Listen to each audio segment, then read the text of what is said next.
Saw a woman giving a blowjob on a balcony. I'm telling you, man, rich people, when they live on swamps, near the beach, near golf courses, and they have balconies, balcony blowjobs, great band name, also one of rich people's favorite pastimes. Poor people love baseball, rich people love balcony blowjobs. Clip it. Hey, it's Herbert. And you're listening to the About Last Night podcast, you slippery little son of a bitch. About last night.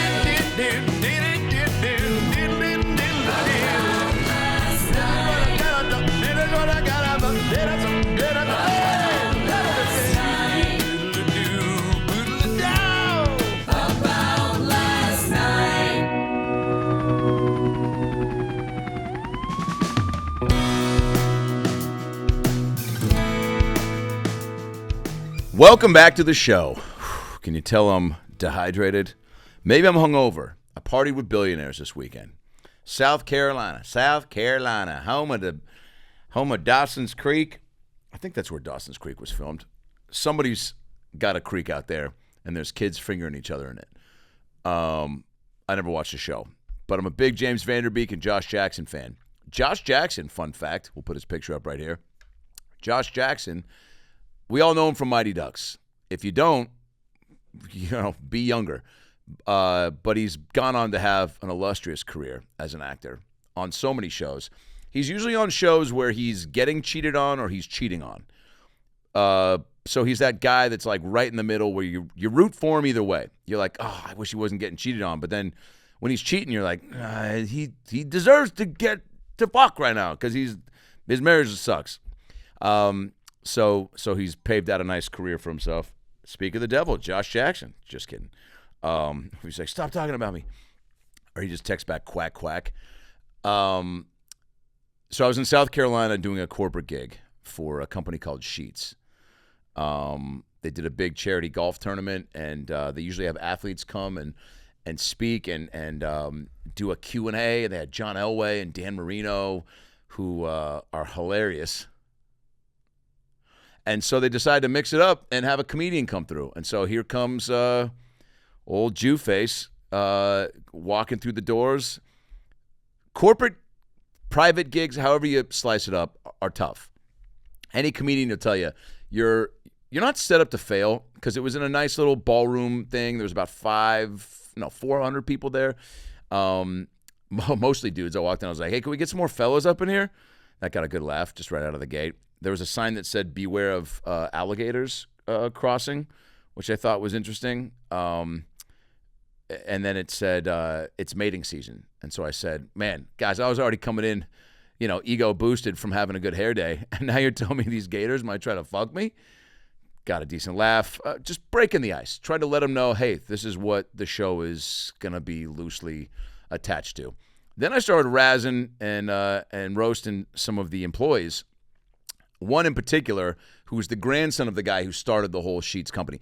Sheets is kind of like a high-end AM, PM meets Buc-ee's gas station. They got snacks, they got booze, they got rubbers, they got cigs. It's a one-stop shop, and they value the way that they hire employees. They value what they do for the communities. They donate a lot of money to a lot of good organizations, and they do a lot of good. And they pride themselves on something called TCF, Total Customer Total Customer Focus. And so that's all about eye contact and commitment to the moment and dedication and perseverance and all this stuff that meathead bodybuilders who have, abs on their tits will preach about.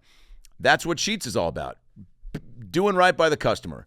So I wanted to do right by them because they hired me and paid me well to come out and make them laugh. And they mixed it up from Dan Marino to Adam Ray. Naturally, that's what happens. Marino bombed so hard, they're like, we got to lighten it up. Get this guy who dressed up like Dr. Phil. That actually is how they found me. So get out there.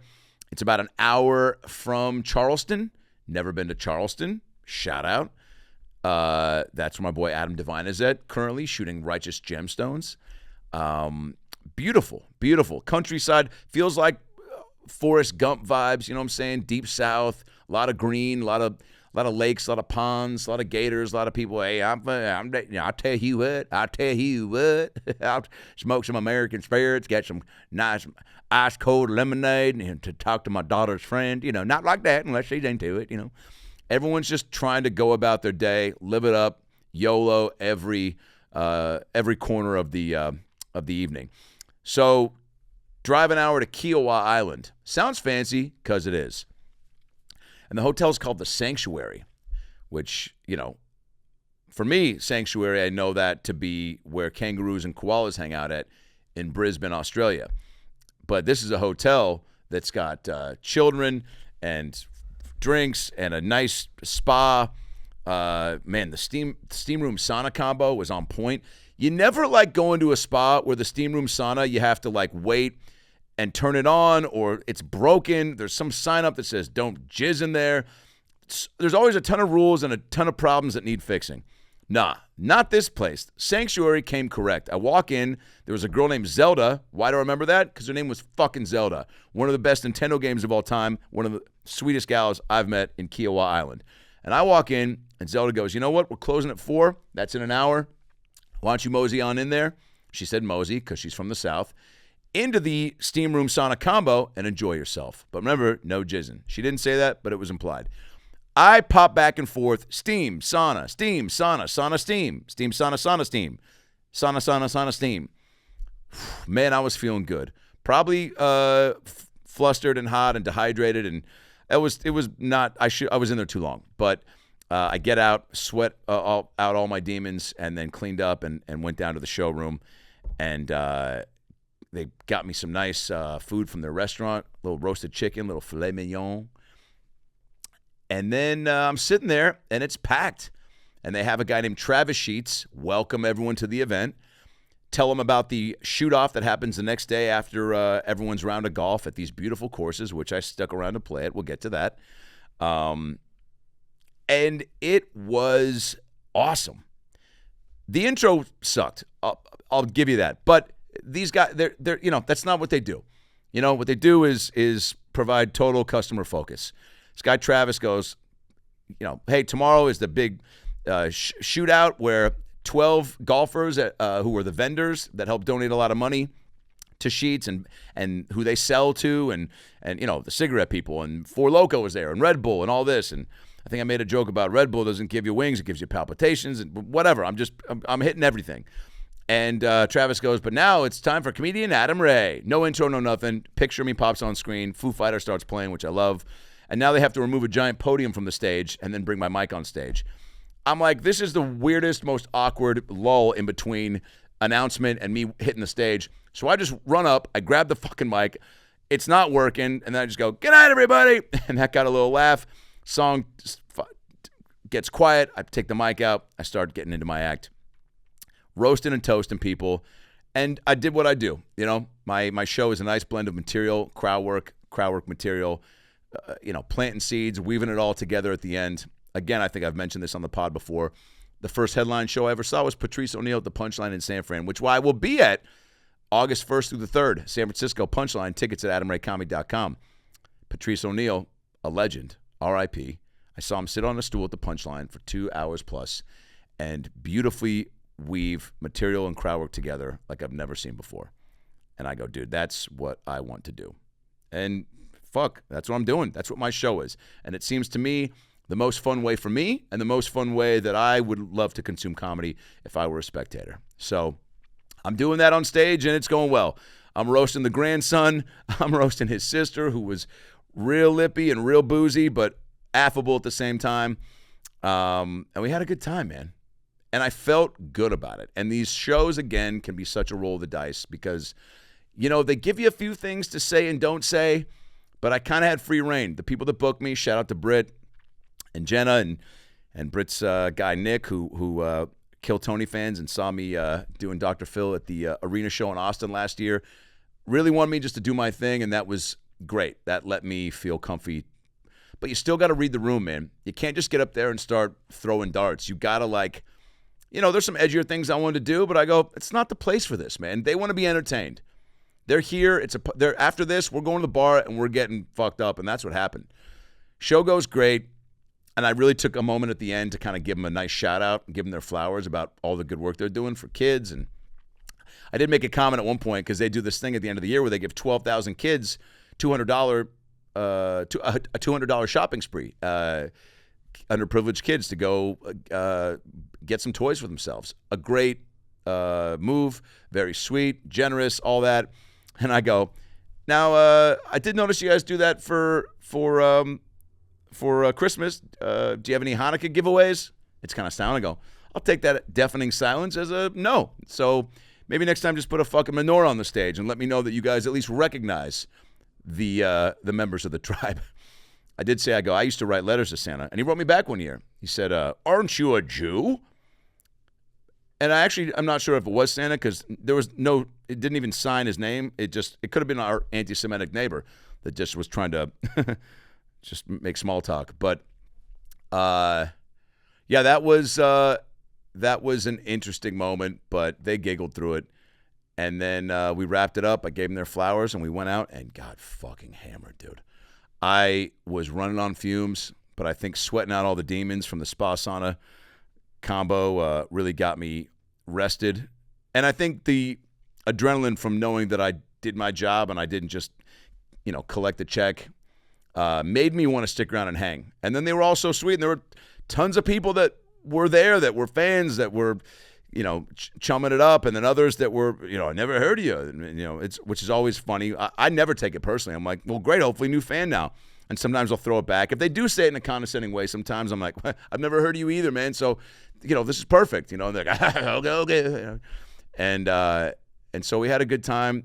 There was a guy named Ray that was turning like 72. And I tried to get a round of shots for everybody in the room, which would have been like 400 people. And one of the staff shut it down. And I looked at this kid, Adam Sheets, who was the grandson of the company. And a real stoic guy, kind, but definitely not awkward, but just I don't think was planning on having any sort of back and forth with the comedian. And so he took it all in stride, took it on the chin, and at one point I was like, shots for everybody? Everybody went nuts. Which, I've done that a few times on the road. I think you have seen that clip of the 42 lawyers that walked out of my show in D.C. at the Improv. Well, check it. It's on YouTube. It's an amazing 7 to 8 minute clip. And I ended up buying the whole room shots, about 375 people. So I was down to do that again. I was like, fuck it. Take it out of my check. Let's rip it up. You guys, I think I even said, I was like, I don't know what you have planned, but we need to get the morale and the energy up in this room because I've noticed the small talk already. It's like, yeah, Craig's over here from Reynolds, and it's been a profitable year, but we're trying to take things up a notch in the new year, as they say, and try to really turn the corner and get even. Oh, thank you. Now it's I shaved the stash and left just the bottom goatee part. My wife does like. I was like, guys, none of you are fun based on what I've heard and what I'm looking at. You're all different versions of Warren from the game Guess Who. So let's fucking have some cocktails, rip it up, and go escape whatever it is that you're doing Monday through Friday. And the gal for the event was like, it's not happening. And then I looked at this kid, Adam Sheets, and I go, dude, be a hero. Take out daddy's card and pay for the whole kit and caboodle. And he laughed. Everybody laughed. Didn't happen.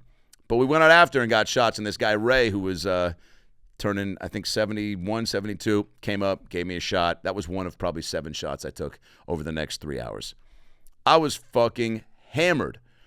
I didn't have anything to eat really before then. And so I was like, dude, there's no way there's Uber Eats out here. I'm in the boonies, dude. I'm in Crocodile Dundee 2, even Dundeer. And I went out there hoping that there'd be something to munch on. Gift shops closed. Room service is closed. Always closes at 11. Got to figure that out. Hey, figure that out. Hey, keep it open the whole time. Hey, people always need food. What the fuck are you doing closing? We don't need a filet at 2 in the morning. What I do need is some mac and cheese, some chicken tenders, some chips and salsa, a burger, a fucking PB&J. Get Gloria to stay up an extra hour and make a fucking peanut butter and jelly sandwich. And you're a 5-star hotel. But when you close at 11, you're racist. Because you're like, oh, Blacks and Jews don't get Alfredo pasta past 10:45. So guess what? Pizza Hut was open. Ordered 2 pizzas, fell asleep, and say with me, did not eat them, which was probably for the best, dude, because I was probably going to put my dick inside the pizza box and just let the cheese, comfort me, little dick pillow, and pass out, maybe pass away. I was drunk. I was very drunk. I hadn't been that drunk in a hot minute, but I felt good. And the food probably would have put me into a different stratosphere. Woke up the next morning, golfed on a course called the Ocean Golf Course in Kiowa Island. Rich people houses all along the beach, all along the course. We saw gators. One of my balls landed in front of a gator, Happy Gilmore style. Did not get the ball. Left it. Walked close to the gator just for like a pick opportunity. The hair on the back of my neck and on the front of my pubes stood up. Everything stood up. All my pubes were like, whoa, hey, gator man, what the fuck are you doing? And so left the ball. Didn't want my mittens bit off, Chubb style. Shout out, R.I.P. I forget that actor's name from Happy Gilmore. Oh, dude.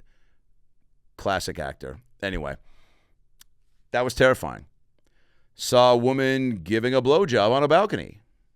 I'm telling you, man, rich people, when they live on swamps, near the beach, near golf courses, and they have balconies, balcony blowjobs, great band name, also one of rich people's favorite pastimes. Poor people love baseball. Rich people love balcony blowjobs. Clip it. The golf course was amazing. We had a great time. First 5 holes, hey, man, felt pretty good. That's what she said. But also, first few drives, dude, swing was there, kept my head down, and felt like I was going to hang with the boys from Reynolds. I think we had Tony, Dan, Mike, and Brian. Shout out. Dude, by the way, I am getting really tapped in with remembering people's names. I started this probably 7-8 years ago at the airport, realizing that, connecting not just on the stage with people when I do crowd work, but off the stage in real life goes a long way. Ask someone's fucking name or just look at their name tag at the airport and how's your day going, Pam? The fact that you know their name catches them off guard, and 8 out of 10 times it adds a lot of, it just speeds up the rapport process. If you just stand there in silence, man, that is honestly awkward for me. Some people need it. Some people enjoy the awkwardness. Some people just don't want to make small talk. And I totally get that. There's no requirement to be a social human being.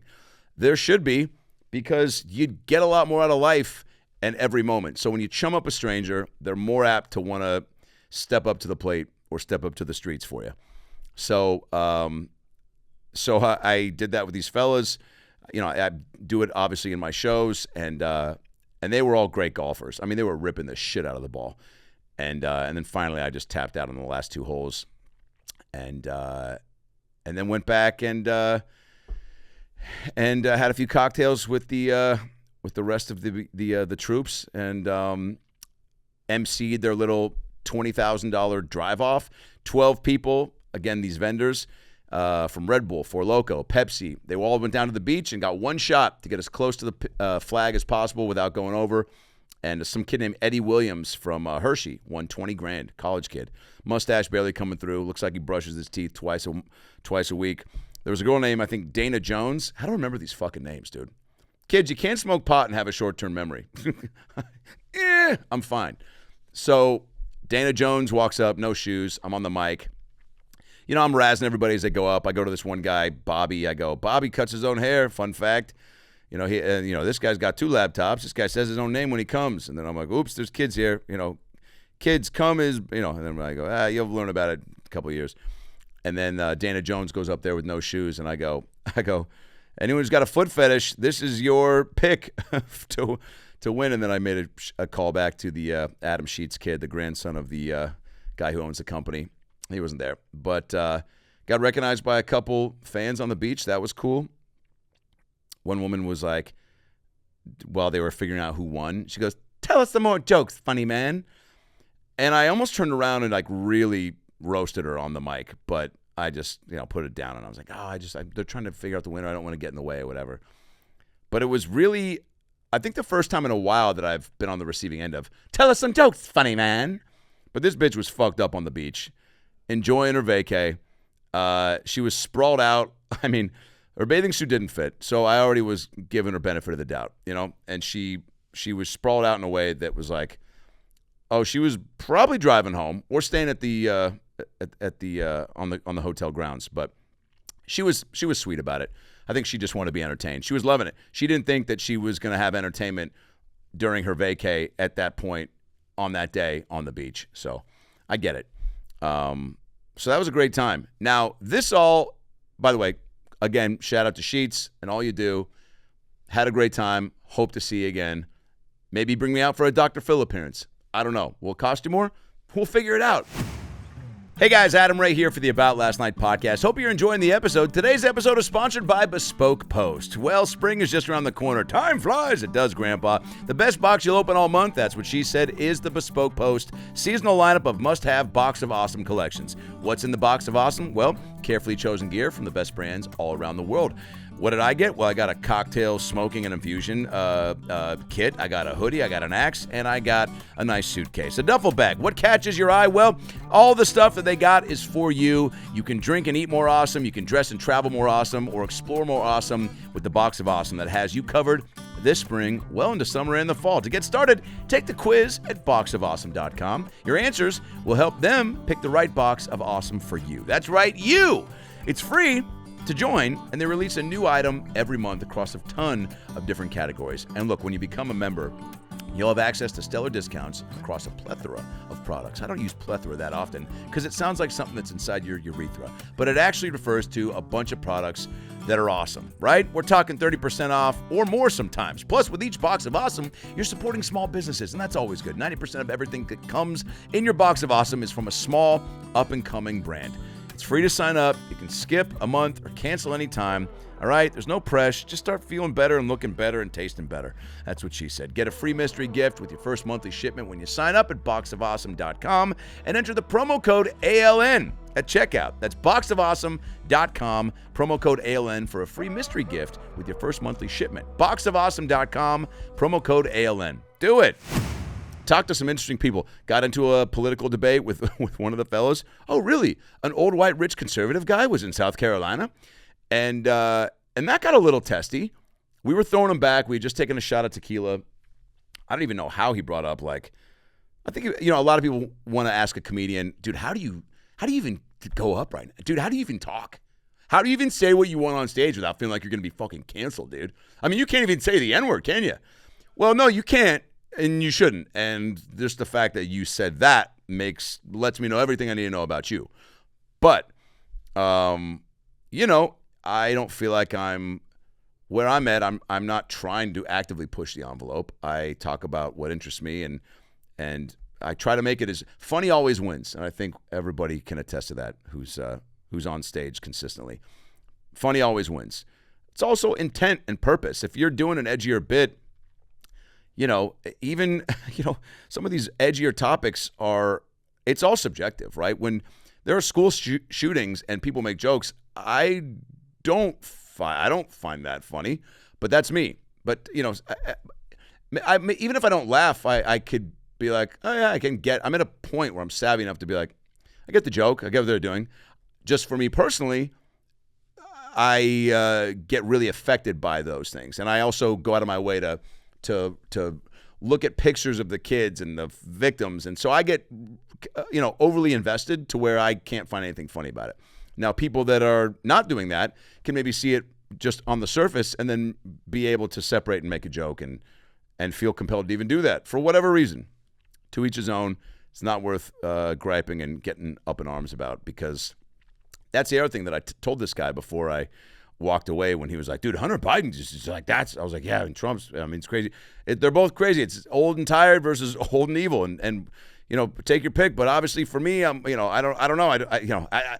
It's just one guy wants to I think would love to hit a button and kill most of us and have him and his daughter, and he'd love to go fuck his daughter and take his tall fucking stupid son and go, over to Epstein's Island and open up a Dave & Buster's. I don't know. There's one guy that wants to do that, and there's another guy that is probably maybe not with it enough. So it's like, well, yeah, what are you? The options do suck. But he was just really going hard in the paint on, like, how do you find the balance of doing what you want to do? And I'm like, well, I don't think people should be allowed to say to you what you can and can't say.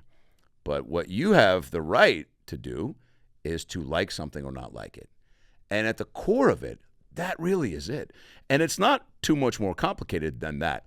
If you don't like something, don't look at it. If you don't think something's funny, turn it off, man.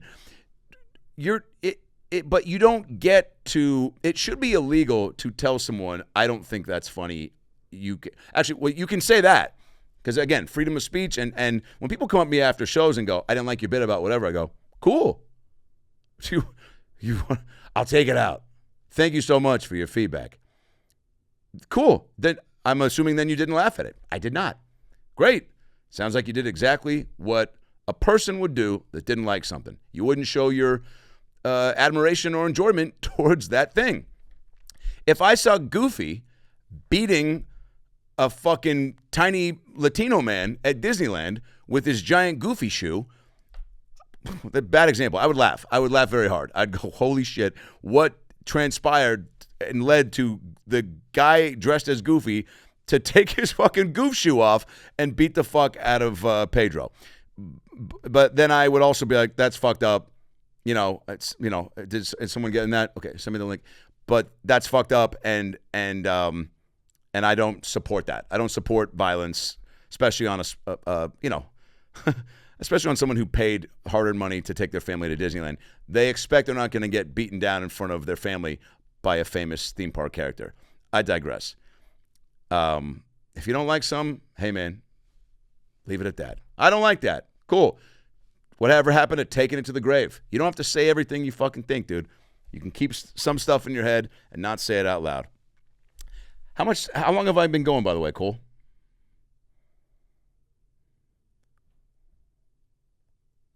Great. Can you just keep that up there? Is that right? Great.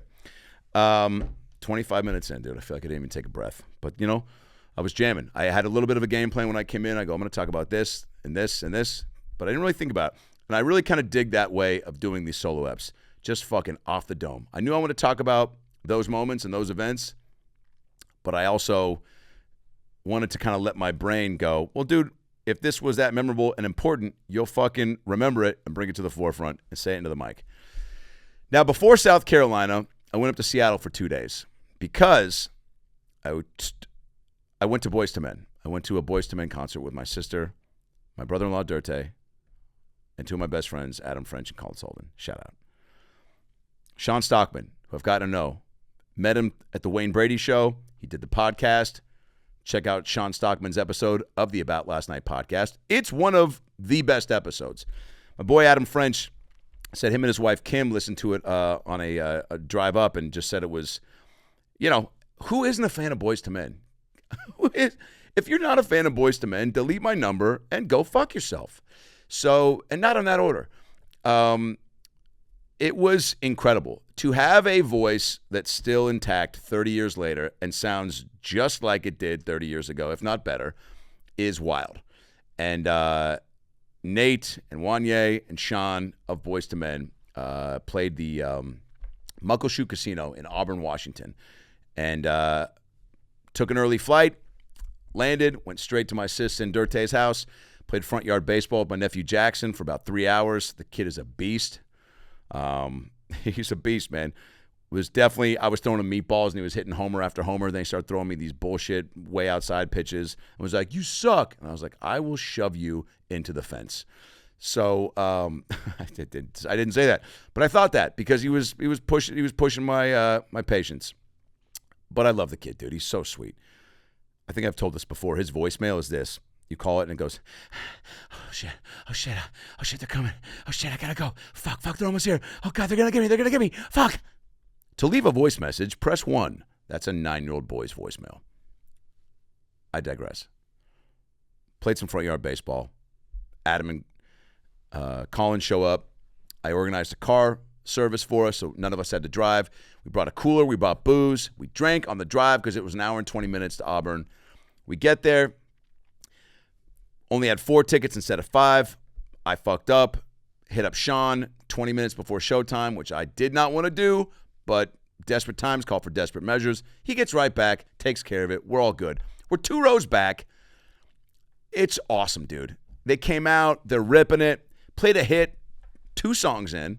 I saw Pearl Jam last night at the Kia Forum, and they were incredible. Holy shit. You want to talk about keeping your voice intact? Eddie Vedder, I mean, just when he sang, yes,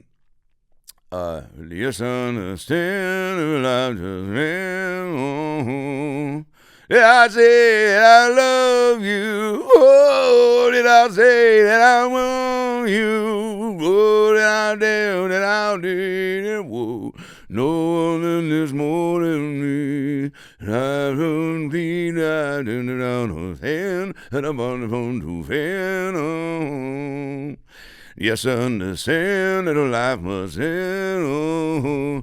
Dude, I'm just sobbing. Might have been the edibles, but the guy's voice, it's like butter, dude. Eddie Vedder has one of the greatest voices of all time because it doesn't sound like any voice you've ever heard before. I'd throw Celine Dion in there. I'd throw Phil Collins in there. I'd throw Dave Matthews in there. I'd throw fucking Stevie Wonder in there. I'd definitely throw Michael Jackson in there. Pre-kid touching. I wouldn't throw Diddy in there. You know why? You know why, dude. Check the game tape, baby. Ho. I'm not going to talk about that. You know what? I am for a second. Wow, dude. I mean, look. I threw a pillow at an ex-girlfriend once. I threw a pillow. A tiny pillow. It was fucking so soft and fluffy that when it came up very short from her, she started laughing, and I started laughing, and I think we had makeup sex. We were also, like, in Kansas City. We were at a friend of hers bachelor party combo, and a guy she used to date was there. So I was already just like, dude, she was flirting with him. Not too bad. He was flirting harder. So it was almost like, I'm either going to fight him or throw a pillow at you. And I did that, which I should have just fought him, but that would have been, yeah. So anyway, everyone gets frustrated in relationships. It's a part of life. It's a part of being a person. We all get fucking riled up, and you're like, dude, well then fuck you, But you leave, man. You leave. You let your stress simmer down. You let your emotions not get the best of you. You gain control of the moment. Diddy, P. Diddy, Puffy, Sean Puffy Combs. Pick a name, you fucking abuser. This is the problem. Maybe he's changing his name every 15 minutes so that people don't track his Facebook page. I don't know. There's probably a more thought-out response to what I saw, but it was alarming, to say the least. I mean, dude, what a scary thing to be a woman and be in a relationship. You know what? Let me just stop it there. What a scary thing to be a woman. I don't think we as fellas take into account enough. I mean, I'll go down these TikTok rabbit holes of people getting kidnapped, or like I saw one the other day where of people, guys and gals, but mostly gals, of coming home and the ring cam captures them right before they close the door. Some fucking psycho that's cuckoo for Cocoa Puffs comes around the corner and sticks his hand or something in the door and then comes in and attacks them. That is terrifying. And now I don't want my wife to leave the house ever. I won't let her leave. I won't let her poop. So that is just how it is going to be moving forward. But Cassie Ventura was trying to escape. Hey, man, let her go. Let her go. Let her go. Don't beat her in the hallway of the hotel. Grabbed her head. Bro, it's awful. If you haven't seen it, don't watch it. It's just the exact thing to not do to a woman. Anyway, Boyz II Men. Hey, unreal. Dirte loved him. Dirte's a hardcore rapper. He loved him. He was like, dude, they sound incredible. And they did. And Sean threw a rose to my sister. I was singing I'll Make Love to You fucking real hard. He kept looking at us and throwing us love. And At one point, he was like, do this with me. Ooh, and then we would do it, and he look over, he's like, come on, Adam, I know you can do this. He was giving me shout-outs during the show. We went backstage after, talked with him and Wanye, and he was just so cool, man, and we ripped it up. And he said at one point, my sister goes, is it different singing the songs 30 years later? He goes, great question. Yeah. The songs even now, and they mean something different to people. They mean something different now than they do 30 years later. I go, dude, I'll Make Love to You. For me, when I heard it in 8th grade, was about the girl I had a crush on in math class. And now it's when I'm high as fuck and I'm talking to the piece of pizza that I'm about to deep throat. And he laughed, and my buddy Colin goes, nice. All right, you got it in. All right. Great show. Can't recommend Boyz II Men enough. If you want to go see a show and you want to just be entertained for an hour and 40 nonstop, because they got so many hits. And then they did a few covers, a Bruno Mars cover, an MJ cover, I think a Stevie Wonder cover. They did beautiful renditions of covers. And then they've got some old school stuff. Just a lot of fun songs, man. The energy's up. It's awesome, dude. Throwing roses out during I'll Make Love to You is a very cool move. But it's also, dude, it's like a Nickelback mosh pit, dude. Dirte pushed my sister up and was like, go get that rose. And she went up there, and then she felt like 2 people pushed her in the back. I think somebody bit her. And then she just was like, and I'm out. And then she retreated back to our seats, and then Sean saw her and was like, fucking tossed her a rose. It's like, that's my fucking sister, dude. No. And she loved it. We all loved it. Took the car back. Woke up the next morning and took my niece to go to Yakima, Washington, 2.5 hours away, to go see my dad at an inpatient rehab. Thank you for all the support and all the just inquiries about my dad's health. He's doing much better. He, of course, took that spill coming up on 2 months ago, where he was on the ground for almost 4 days with no food and water, pissing on himself, sleeping, screaming for help, didn't have his life alert bracelet on, didn't have abilities to get up because he'd broken ribs and shoulders. Oh, my. And thankfully, I texted him all the time and was like, get the wellness check going. Found him. Man, was he out of it, though. He still is struggling to put all the pieces back together, but he's way more cognizant and way more alert than he was. So now it's just about getting strong. And he's like pretty bummed about it, but he's definitely, they had to put his dog down of 17 years, Sophie, R.I.P., blind, deaf. I mean, dude, the quality of life was not strong, but still sad. And so I think he actually kept the dog around and alive because of it was my stepmom's dog, his wife. And I think once my stepmom passed, which, by the way, I don't know if I've ever told this story. I was talking to Chris Laxamata, who's Adam Carolla's producer and sidekick on the Adam Carolla podcast. And he goes, hey, man, you want to come on the show tomorrow? And I'm like, dude, I'm chilling with my dad right now. My stepmom's on hospice. And he goes, is that a new dating app? And I'm like, what? And he goes, oh, I'm so sorry. I thought you said she's on Hospice. I thought that was like a new Tinder for people on hospice. No, he thought Hospice. He thought when I said hospice, it was Hospice. I was like, well, she is moving on from my dad. So you're not totally wrong. Bad joke. But so I think that's why he kept on with Sophie the dog, to kind of remind him of his wife. He's doing better, trying to get strong again. That's the thing at 80. He just celebrated his 81st birthday or 80. I don't know. I thought he was 82, and I think he's just 80. But still clicking and ticking, and that's what you want. Getting your body strong shouldn't be that tough. Exercises, PT, moving and shaking. Has to use a walker for a little bit. That's fine. Little walker, Texas Ranger, never hurt nobody. But being sharp here to me is a big deal. So anyway, thank you again to anybody who reached out and asked how he was doing. It's wild, man. My mom and stepdad are coming back from a trip, 75 and 81, and about to be those ages. And they're a little bit more swift and agile. But still, man, I'm grinding so much right now, and it's all good in the hood. Feels fun to have this bump from a handful of different things and selling out shows on the road and being busy. And we're adding Dr. Phil live shows. Actually, I think we have the June 30th in Seattle at the Neptune, and then June 29th at the Aladdin Theater. But let me see if I can announce this when it goes up. Let's see. Yeah.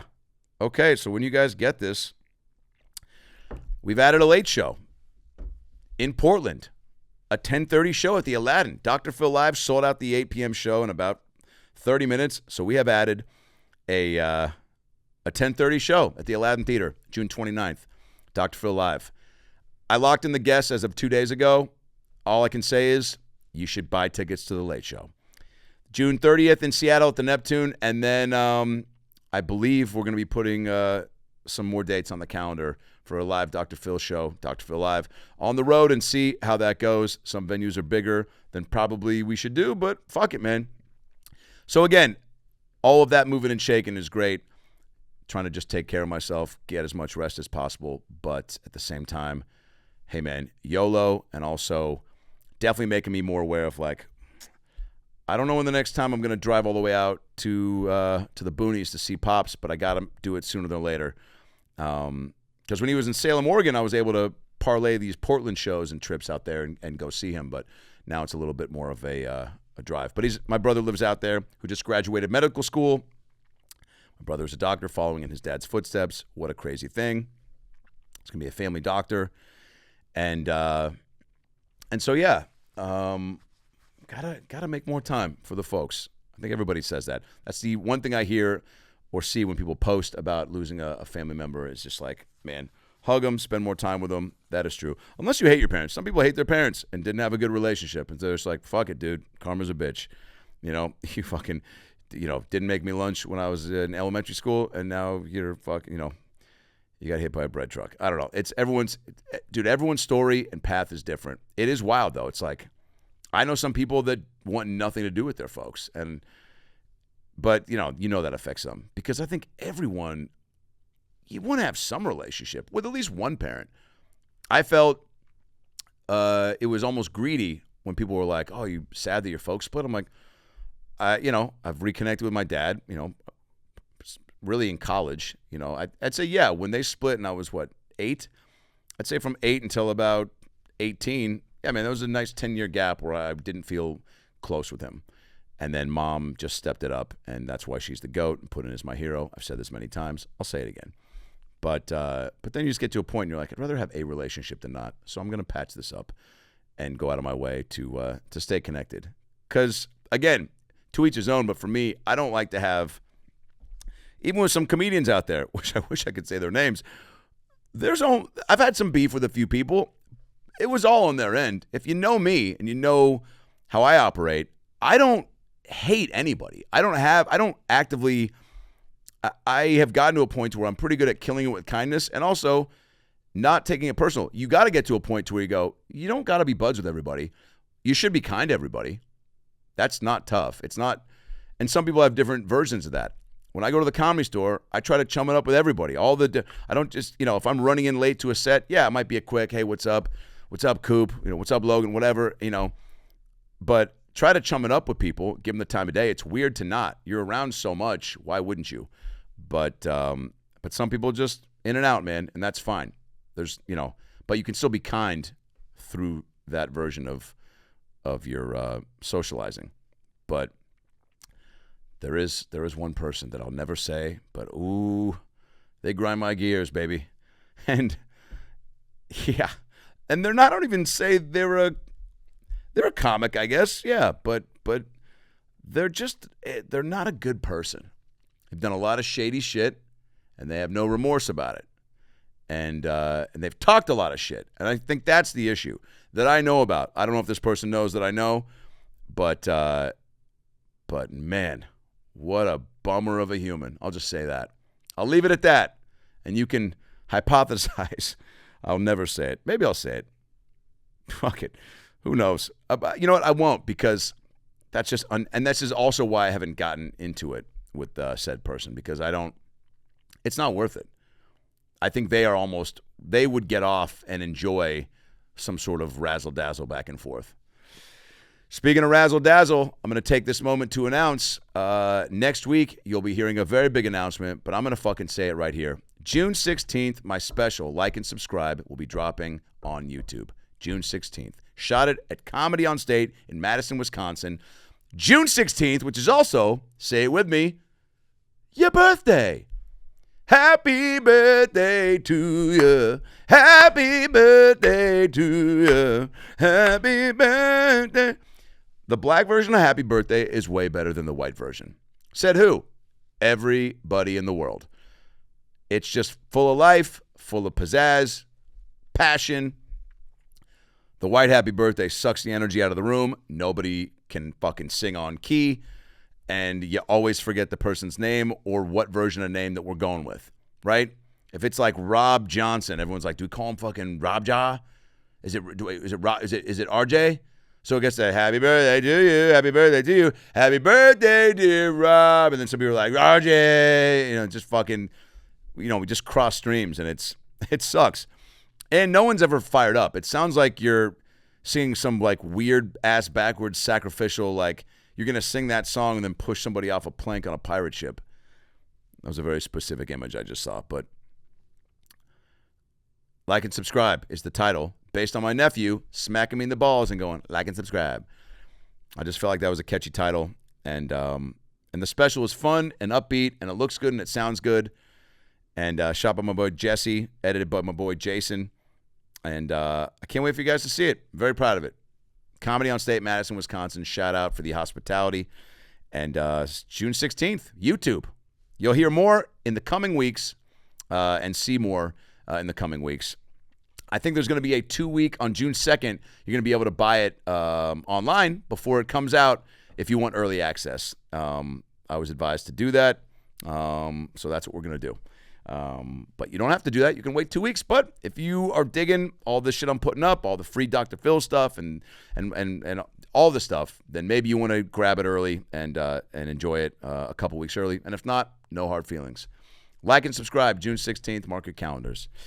Of course, subscribe to the podcast at ALN Podcast on Instagram and Twitter. Adam Ray Comedy at TikTok, Instagram, and Twitter. AdamRayComedy.com for all my tour dates. Holy shit. Next weekend, I'm in Chicago with Matt Rife. Heard of him? At the Chicago Theater, May 30th through June 2nd. But don't think that's the only time we'll be in Chicago. October 31st, November 1st, I'm at the Den Theater in Chicago this fall. I'll tell you right now. I've never been there. I'm super pumped. I've never been to the Chicago Theater. Chicago is one of the best comedy cities of all time. So I'm just fired up. But I will be there with Matt, and then Chicago, November 1st, 2 shows. I think we might have added one on the 31st, though. Check the Den website. Can't wait to see you guys. But we got Tacoma, Washington coming up. I think a few of the shows are sold out. We got 3 more left that are getting close. AdamRayComedy.com for tickets. That's June 13th through the 15th. Again, we added a second show in Portland at the Aladdin Theater for Dr. Phil Live, a 10:30 show. AdamRayComedy.com for those tickets. What else? We got San Diego coming up. We got Boston coming up in July, New Jersey, Connecticut. And then we got August is filled with the Pittsburgh Improv, April 15th through the 17th.